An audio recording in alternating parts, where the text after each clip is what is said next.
തുടങ്ങിയതാ. സയ്യിദുൽ ഉലമ ദിശ കാട്ടും സന്ദേശ പ്രയാണമിതാ. ആദർശ കൊടിയതുമേന്തി കേരള മണ്ണുമൊരുങ്ങുന്നു. മംഗലാപുരത്തിൻ മണ്ണിൽ സമാപന വിപ്ലവമേകുന്നു.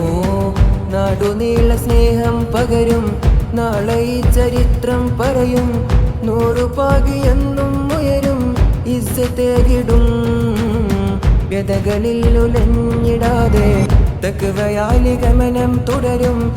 സരളദീനിൻ കാതൽ തന്ന് ഹക്കിലായി വളർത്തിയിടും. സത്യമിഥ്യകൾ വേർതിരിക്കുവാൻ സത്യപാതയിൽ ഉമ്മത്തേറുവാൻ അഹ്ലു സുന്നത്തിൻ പാത കാട്ടിടും സമസ്ത.